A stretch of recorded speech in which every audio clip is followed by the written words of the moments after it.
Hey guys, welcome back to my channel. Today I'm going to be doing a Q&A slash life update. I don't really know what this is going to be, but let's just get into it. Lonely Little Fuck asked, how tall is Briana? Also, she has such a nice body and I love how real she is in her videos. Well, thank you very much, Lonely Little Fuck. I am 5'11", I think around there. Can you tell us what you have to do, like what your duties are? You mentioned something in another video about the mom not working. Kind of wondered why they needed an au pair if one parent is at home.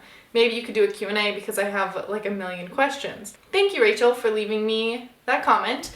I didn't get any of her other questions, so if you're watching, I'm sorry, but I hope this video helps. So prior to me moving here, I obviously talked to the family and went over everything that I was going to be doing. They were looking for somebody just to help out. They didn't really need somebody from like 9 to 5 to watch the kids or before school. He's a baby. He's only 8 months old or 9 months old, so he doesn't go to preschool. She's currently not working. They just needed an extra hand. So that's kind of what I'm doing right now. It's more of like a mommy's helper. When I used to babysit,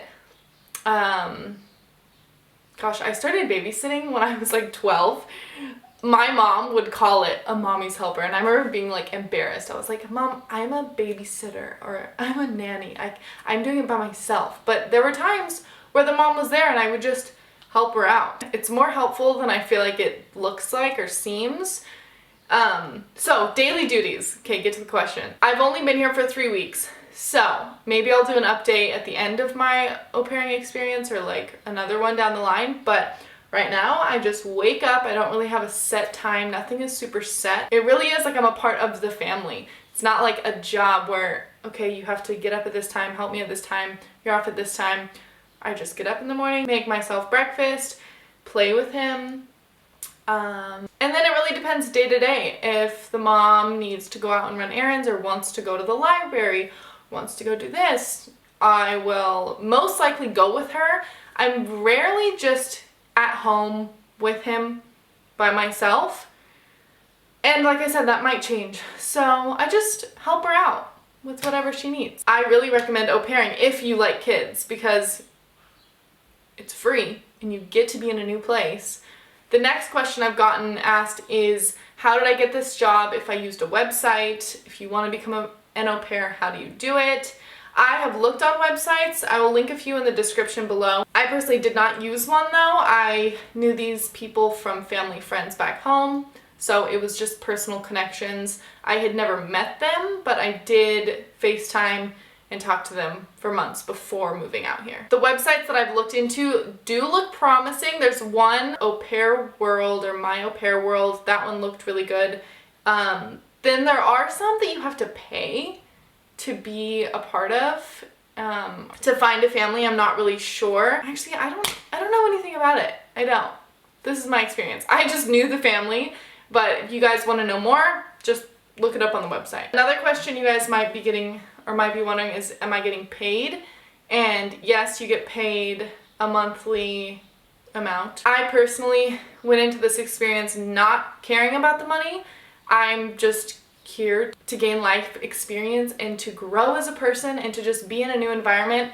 I don't really care about the money. I would do this for free because I know it's temporary. And also, you really don't have to pay for anything. I feel like most au pair situations, like the family pays for your food, they pay for your housing. Like if we go on the train, I don't pay for my train. Like I'm really not paying for anything, and that I'm kind of coming off like I don't have to pay for anything and I'm just sharing with you guys my experience so far. Just depends how you go into it, because I have people that have been like, you're not getting paid enough, you but I don't care. I'm just doing it for fun. Plus, if you go into it already having savings, that's good too, because I was working a lot in California, so I came here knowing that I have savings, knowing that this is just a journey that I'm going on and I'm not doing it for the money. I'm in a new country. That's cool enough. Are you going to be visiting other parts of Germany? Zoe asked. I don't have any plans, but I would like to see.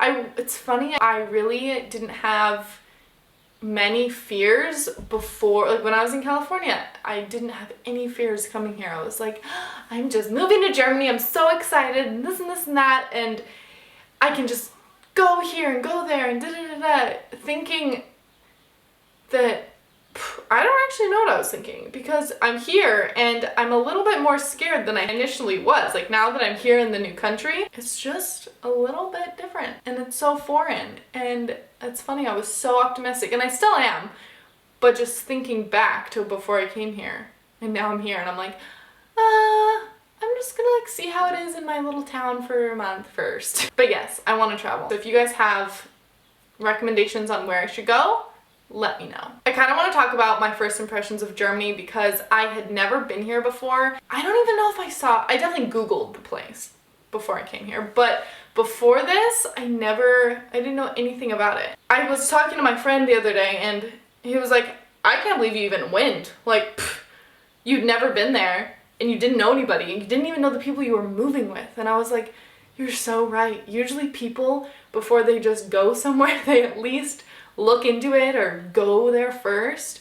But I'm kind of looking at this as, because I keep saying move here, which I did, but also that's such a permanent statement and I don't see myself living in Germany forever. I could leave in 6 months, I could leave in 3 months, I could leave in a year. I'm not sure. So if you guys see an announcement video of me moving in the next few months, don't be shocked. You may be wondering how that works with, like, didn't I sign a contract or didn't I make an agreement with the family? And yes, I did and I didn't. Like, we both went into this just agreeing I'm gonna do it as long as I have fun. I'm just a free little birdie. Somebody asked, are you vegetarian? And then someone also asked, what do you think of eating vegan? I love your videos. Oh, thank you. So I'm not vegetarian or vegan. I want to be. I really do. And I want to do a video kind of talking about going plant-based and like self-love and the whole journey and all of this kind of stuff, or what would be the journey. I haven't done it yet. That's another thing I want to talk about, is just the differences here in Germany, being in a new country compared to what I was used to living in Southern California, beach town, surrounded by healthy food and just like a different lifestyle. And not saying that Germany does not have healthy food and that Germany does not have a healthy lifestyle. I'm not saying that at all. I'm just saying what I'm surrounded with and my surroundings right now are so different from back home, and it just makes me miss it a lot. But I'm also here for a new experience, so that's okay. But what do I think of vegan food? I love vegan food. I personally would eat plant-based if I could, and I kind of am.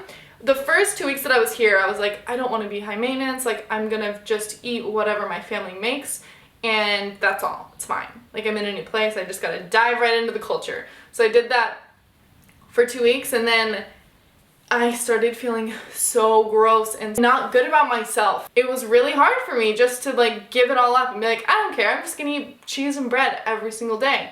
It's fine.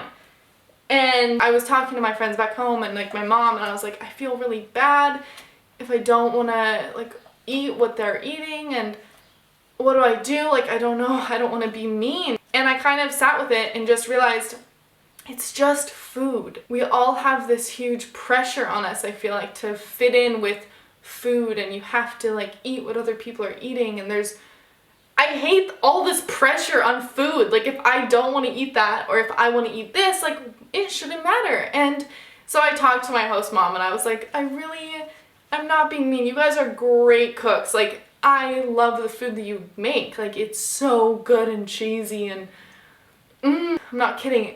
Pasta, like, she makes the best pasta, and they make this like, I don't know, they just make such good food, but it's not what my body is used to. So if you guys are in a situation where you really don't want to be eating what they're making and you can cook for yourself or you can fend for yourself, I say stand up for yourself and do it. Because at the end of the day, it's not mean if you don't want to eat what somebody else is making. If you communicate that and you're not disrespectful about it, I don't think anything's wrong with it. So I'm getting hot right now. So anyway, that conversation went really well, and she wasn't offended at all. She's like, oh yeah, my cousin eats like that and does this and this and this and this and that. And so I'm really glad that I had the conversation. Now I just kind of cook for myself. If anything, this is probably easier for them because they don't have to think about cooking for me. Because I personally would just rather eat on my own time or when I'm hungry. You guys know, if you watch my food diaries, I eat intuitively, so I don't have breakfast, lunch, dinner at the same exact time. I'm sure that like it's just known, like, okay, you're just gonna eat with us, like we're gonna have to feed this person, she's living with us. And I'm over here like, I would rather just not, and I would rather just eat what I want to eat. I don't know, am I sounding like such a bitch? Such a tight ass, I don't know, maybe. Okay, if you have any more questions, tweet me. I have started tweeting.